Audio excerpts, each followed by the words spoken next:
Assalamualaikum warahmatullahi wabarakatuh. Selamat pagi semuanya.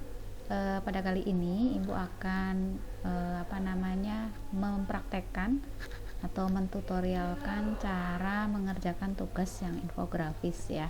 Oke. Langkah yang pertama, kalian menuju ke aplikasi Canva ya. Jadi kebetulan di sini Ibu sudah menyiapkan template terkait dengan tugas infografis ya. Oke, infografis kali ini kalian itu mencari informasi ilmiah. Informasi ilmiah terkait apa? Terkait dari bahan atau bagian tanaman gitu ya, bagian tanaman di mana tanaman itu melimpah, keberadaannya banyak di sekitar kita. Dan tanaman yang akan kita jadikan tugas ini merupakan tanaman yang selama ini manfaatnya itu kurang termanfaatkan gitu ya, kurang termanfaatkan dengan baik gitu. Jadi kita akan cari nih informasi ilmiahnya apa terkait dengan bagian tanaman yang nanti akan kita paparkan. Oke. Langkah yang pertama, kita di bagian infografis kita tuliskan judulnya ya. Kita tulis judulnya adalah informasi ilmiah. Kemudian informasi ilmiah tentang apa? Tentang bunga pisang gitu. Di sini kebetulan Ibu mengangkat bagian tanamannya adalah tanaman pisang. Kemudian bagian apa? Bagian bunganya gitu. Kemudian fokusnya kalian, karena pisang itu kan jenisnya macam-macam ya. Kalian fokus ke jenis tertentu. Misalkan di sini Bu Tami menggunakan pisang kepok. Kenapa menggunakan pisang kepok? Karena selama ini pisang kepok itu yang bisa diolah gitu ya. Sedangkan yang lain bisa diolah, sebenarnya bisa, cuma rasanya yang pahit gitu ya. Oke, di sini Bu Tami tuliskan di sini bunga pisang kepok, kemudian dilengkapi dengan nama ilmiahnya. Jadi di bawahnya ini adalah nama ilmiah dari pisang kepok ya. Kemudian informasi di dalamnya itu apa saja gitu. Yang pertama itu meliputi gambar. Jadi pertama gambar dari tanaman pisang, tapi point of view-nya itu adalah bunganya gitu. Jadi di sini Ibu menggunakan gambar tanaman pisang, tapi kalian cari nanti tanaman pisang yang jantung pisangnya atau bunga pisangnya terlihat. Untuk mencari gambar ini, kalian bisa menuju ke menu elemen gitu ya. Kemudian nanti kalian cari di sini nih. Cari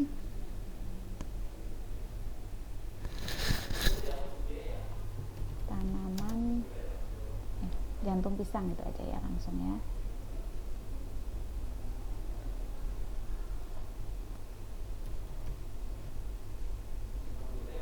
Jantung pisang ya.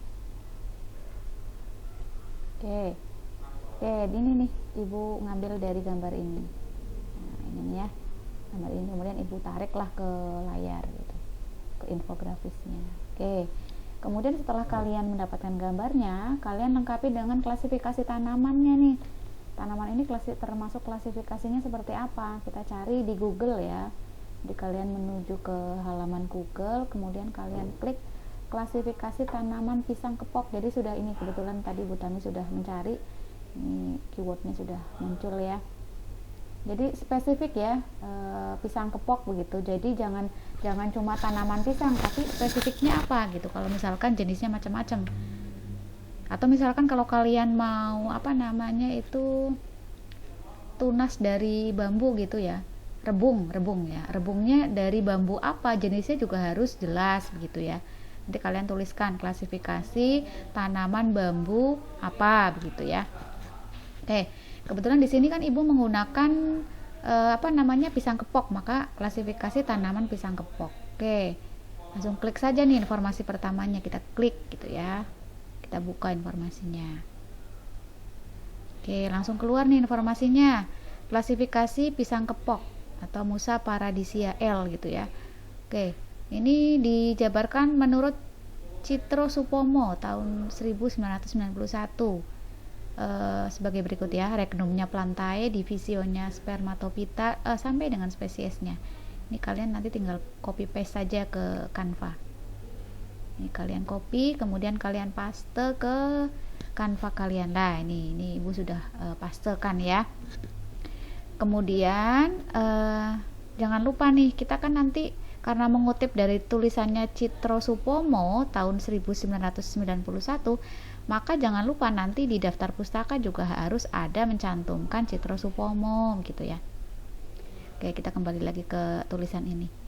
Kebetulan tulisan yang tadi disajikan oleh si Google, ini yang tadi Ibu buka, ini daftar pustakanya tidak ada. Oke, daftar pustakanya tidak ada. Maka sebenarnya alternatif ya, ini sih alternatif saja karena kita sulit untuk mendapatkan buku dari Citro Supomo. Oke, untuk mencari daftar pustaka dari Citro Supomo, kalian tinggal ini aja, copy. Ini ya, di copy. Kemudian kalian buka halaman baru, dipastekan. Oke, di sini muncul ya, muncul daftar pustaka dari Citro Supomo nih. Buka saja, kita buka informasinya. Oke, kita cek ada nggak Citro Supomo tadi ya, Citro Supomo, PQRST.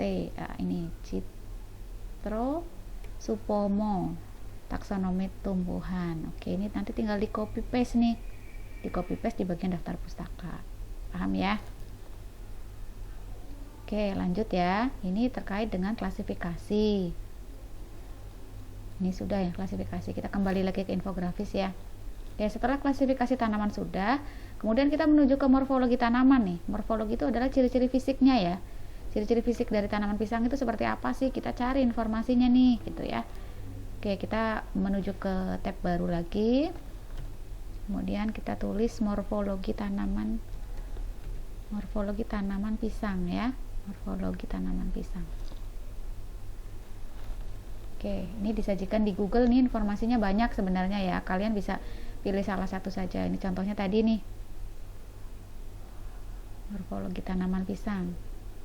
Kita buka. Kemudian kalian baca nih informasinya seperti apa. Lah kalian ringkas, jangan semuanya karena ini kan banyak ya. Ini banyak. Kebetulan Bu Tami ini ngutip dari bagian yang 2.1 ini. Nih. Pisang merupakan tanaman yang tidak bercabang dan digolongkan ke dalam terna monokotil. Batangnya yang membentuk pohon merupakan batang semu yang terdiri dari pelepah-pelepah daun yang tersusun secara teratur. Percabangan tanaman bertipe simpodial gitu. Ini Bu Tami kutip sampai dengan ini. Kaleka 2013. Jadi tulisan ini dikutip dari tulisannya Kaleka tahun 2013. Oke, kemudian kita cari lagi informasi yang penting dari tulisan ini. Ini jangan lupa ya, yang tulisan ini nanti dipaste ke Canva. Ini Bu sudah pastekan di sini di paragraf pertama. Ya, sampai Kaleka 2013. Kemudian kita kembali lagi nih ke tulisan yang tadi. Kita cari informasi pentingnya apa nih dari tulisan ini ya. Oke,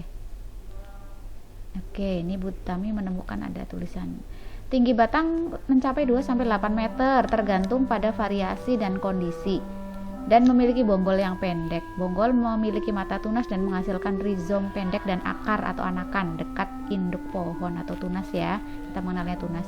Oke, ini Ibu copy lagi nih tulisan ini. Dan tulisan ini dikutip dari bukunya atau tulisannya Mutida tahun 2012. Ini Ibu copy, kemudian Ibu pastekan ke sini. Nih lihat di paragraf kedua. Ini sampai Mutida 2012. Kemudian setelah batang sudah, Ibu cari tentang perakaran. Kembali lagi ke tulisan tadi. Batang sudah, tinggi batang sudah, kemudian perakaran ya, sistem perakaran. Oke, nih. Sistem perakaran tanaman pisang berupa akar adventif yang lunak. Akar primer memiliki ketebalan 5-8 mm serta berwarna putih saat masih muda dan sehat. Ini Ibu kutip lagi nih. Ini tulisannya siapa sih? Mutida lagi tahun 2012 ya. Ibu kutip ini sampai dengan 100 cm ini. Oke, ini di copy kemudian dipastekan lagi ke Canva. Ini sistem perakaran ya. Kemudian kembali lagi ke tulisan tadi, daun. Akar sudah tinggal daun ya. Daun dewasa memiliki atas upih daun tangkai daun dan helai daun. Ini ibu kutip sampai dengan ini, sampai dengan helai daun di bagian kanan dan kiri tulang disebut dengan lembar daun atau lamina. Ini ya, tuh di copy paste gitu ya, dipastekan kemana, ke sini lagi. Ini juga Mutida tahun 2012. Jadi karena kita mengutip dari tulisannya Kaleka dan Mutida di morfologi tanaman ini, dan kebetulan di tulisan yang tadi sudah kita pilih tidak ada daftar pustakanya, kita cek ke bawahnya apakah ada daftar pustakanya atau tidak. Biasanya daftar pustaka ada di bagian paling bawah, tidak ada. Maka caranya sama kayak tadi ya, kalian buka tab baru, kemudian kalian cari daftar pustaka dari Kaleka 2013. Oke, kita buka nih, ini daftar pustaka dari Kaleka. Kalian cek juga apakah Kaleka yang daftar pustaka ini yang menunjukkan Kaleka apakah benar terkait dengan tadi tanaman pisang gitu. Jangan sampai kita nulis Kaleka, daftar pustakanya Kaleka, tapi di sini tulisannya bukan pisang gitu ya. Oh ya, ini Kaleka. Kalau sudah, ini dipastekan ke daftar pustaka di infografis. Ini daftar pustaka kan di bagian paling bawah ini, super besar ya. Nih Kaleka, ini di copy paste ke sini gitu. Ini daftar pustaka yang pertama. Kemudian Mutida juga sama tadi ya, Mutida di bagian morfologi itu 2012. Caranya nyarinya sama kayak tadi, kalian menuju ke halaman Google ya. Kemudian Mutida, kalian tulis Mutida.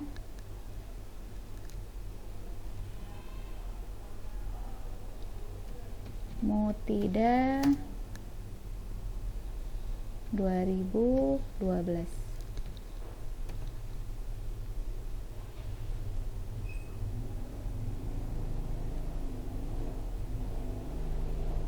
Daftar pustaka tadi ya. Oke. Kita cek Mutida ya.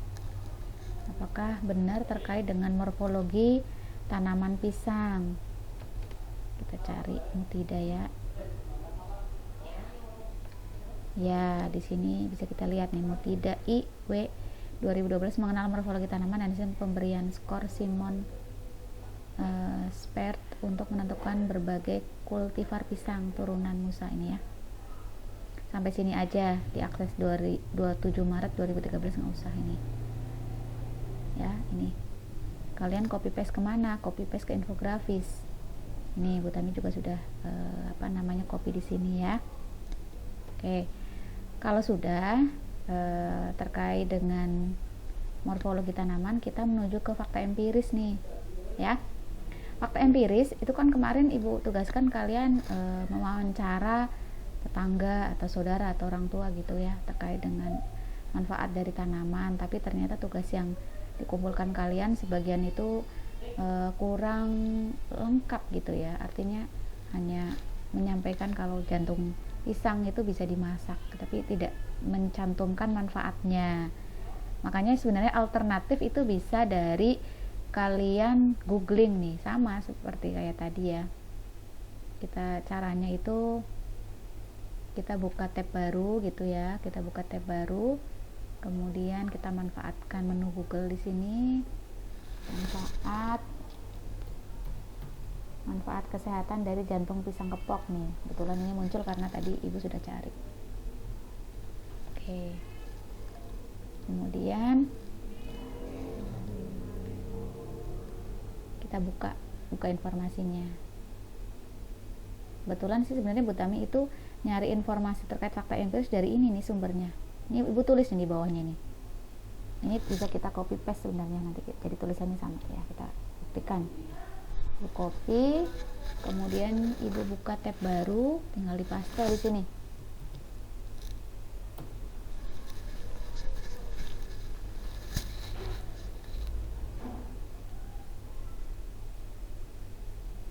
Oke, nih manfaat mewah jantung pisang yang nggak dikira orang, ya nggak pernah dikira orang ya. Kita cari informasinya.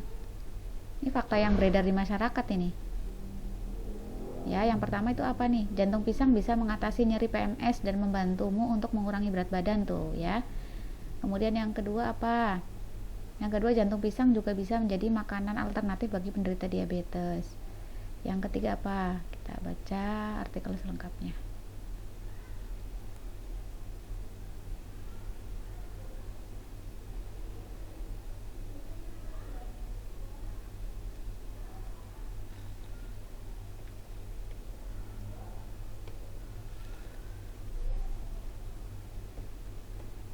Oke, kemudian di bawahnya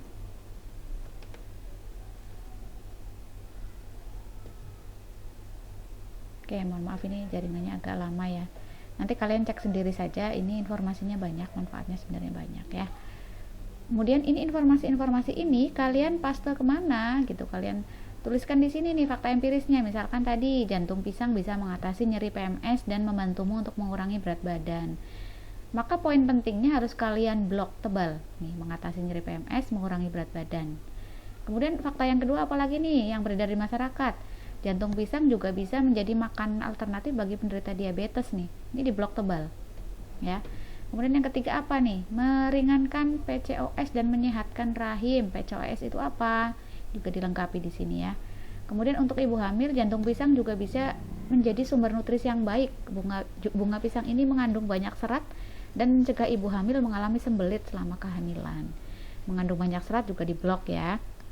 Kemudian fakta yang kelima, ketika ibu sudah masuk masa menyusui, jantung pisang pun masih bisa dikonsumsi sebagai pengganti lauk lain.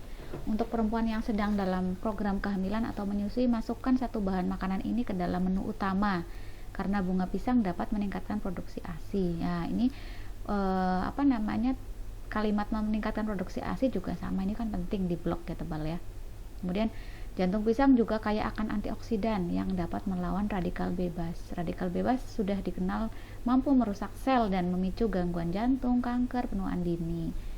Namun, bunga pisang kaya akan antioksidan yang mampu melawan radikal bebas. Jadi, kaya akan antioksidan, ibu juga blok lagi nih informasi penting.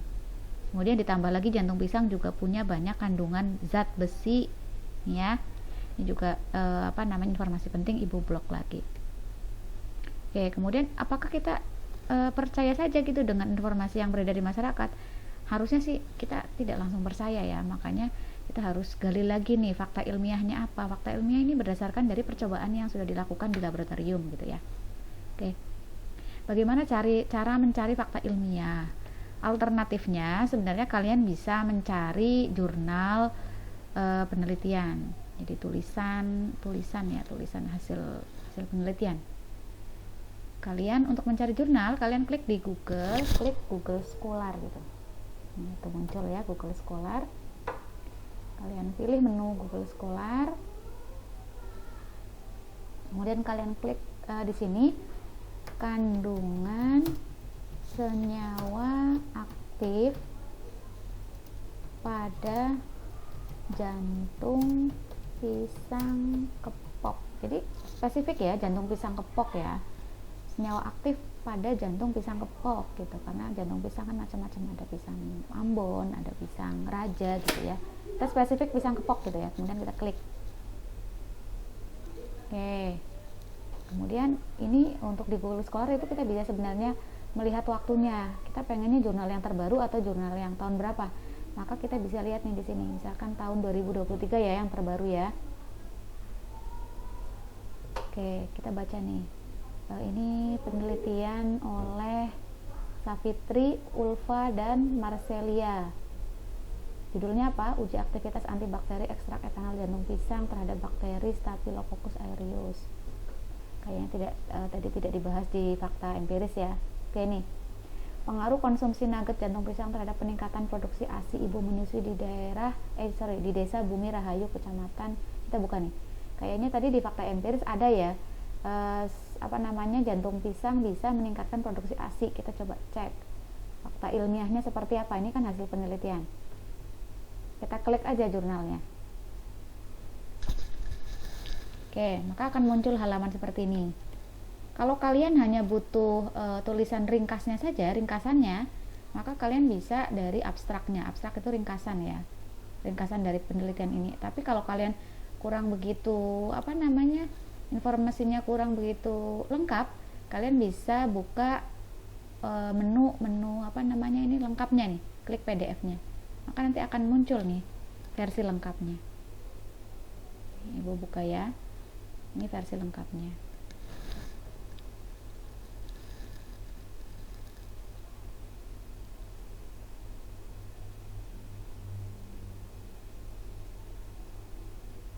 Oke, ini versi lengkapnya, ada judul, ada abstrak, ada pendahuluan, kemudian ada metode penelitian, hasilnya, kemudian kesimpulan, biasanya sampai kesimpulan. Ini kesimpulan, saran, kemudian daftar pustaka. Ini kalau versi lengkapnya. Tapi kalau dari abstrak sudah mewakili, kalian sudah memahami kalau memang di situ ada kandungan senyawa aktifnya, maka ini bisa jadi kalian kutip dari sini ya. Contohnya di sini nih. Kita baca nih. Hasil penelitian ini diperoleh ada pengaruh konsumsi nugget jantung pisang terhadap peningkatan produksi ASI ibu menyusui nih. Dengan nilai, ini kan berarti hasil penelitian. Peningkatan produksi ASI pada ibu menyusui yang mengkonsumsi jantung pisang diantaranya dipengaruhi oleh senyawa aktif. Senyawa aktifnya apa? Ini harus muncul nanti ya, Mbak, di kutipan kalian. Ada alkaloid, polifenol, steroid, flavonoid yang berfungsi sebagai prolaktin releasing hormone atau PRH. Selain itu, senyawa oksitosin yang terkandung dalam jantung pisang juga diketahui sebagai hormon yang berperan untuk mendorong sekresi air susu. Ini kita kutip. Ya, kita copy, kita paste ke sini, Mbak, Mas ya. Kita copy ke yang pertama nih, hasil penelitian Sukamto dan kawan-kawan tahun 2023. Jadi harus kalian tuliskan ya, nama yang meneliti itu siapa. Kalau penelitinya lebih dari 2, maka kalian tulis salah satu penulisnya dan diikuti dengan keterangan dan kawan-kawan. Tapi kalau yang menulis atau yang meneliti ini hanya 2 orang atau 1 orang, ya tulis begini, Ghazali dan Utami, ini 2 orang. Kalau sendiri ya Ghazali saja gitu ya. Tapi kalau lebih dari 2, maka kita tulis salah satunya, yang lain itu dan kawan-kawan. Kemudian tahunnya tahun berapa penelitian itu dilakukan. Oke. Kemudian ibu paste tadi nih diperoleh ada pengaruh konsumsi, ini ibu paste ke sini. Kemudian kalian blok nih, senyawa aktifnya apa nih? Ya, senyawa aktifnya apa? Oke, itu yang pertama. Kemudian kita kembali lagi ke jurnal. Apakah ini cukup? Kalau bisa usahakan 2 jurnal ya, jangan cuma 1 jurnal. Oke, kemudian ibu cari lagi nih ya. Tadi tahun 2023, sekarang kalau anytime gitu. Oke, Bu Tami pengen cari tahu apakah ada aktivitas tadi antioksidan ya. Oke, ini dari beberapa judul tadi ibu sudah baca ini nih. Uji aktivitas antioksidan ekstrak etanol jantung pisang kepok ya dengan metode DPPH. Ini ibu buka. Caranya sama kayak tadi, kita buka.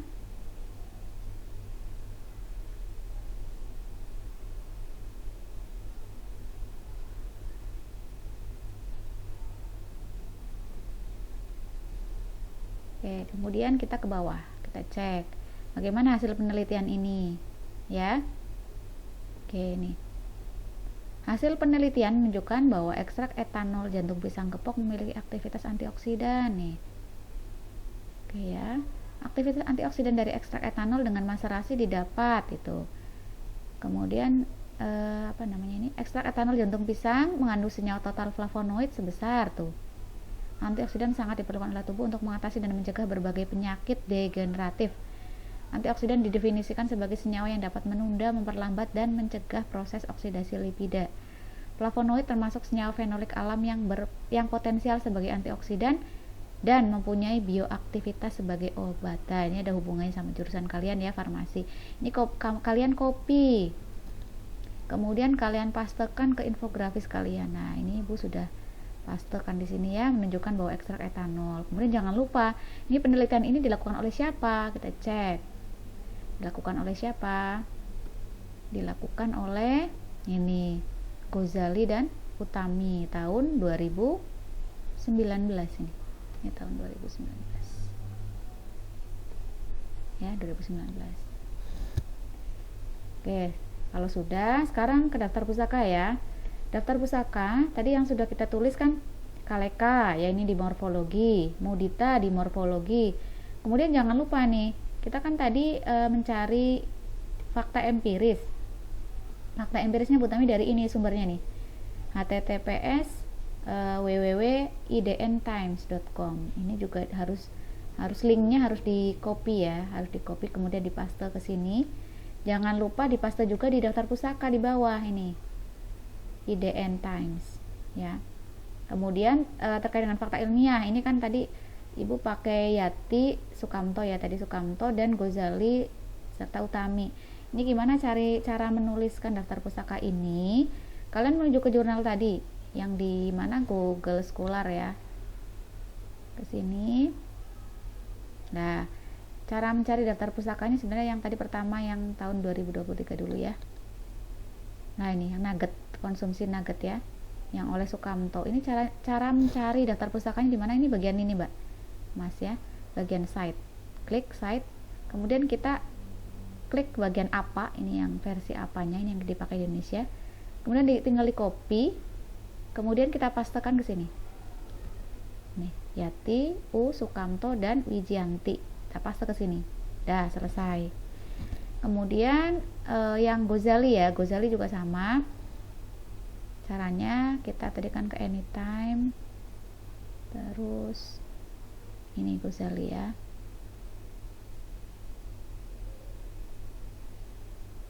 Oke, mohon maaf. Ghazali ini kita langsung ke site-nya nih. Diklik site, kemudian apa? Klik, kemudian kita pastekan ke infografis kita. Nah, ini Ghazali. Otomatis daftar pusakanya sudah lengkap. Oke.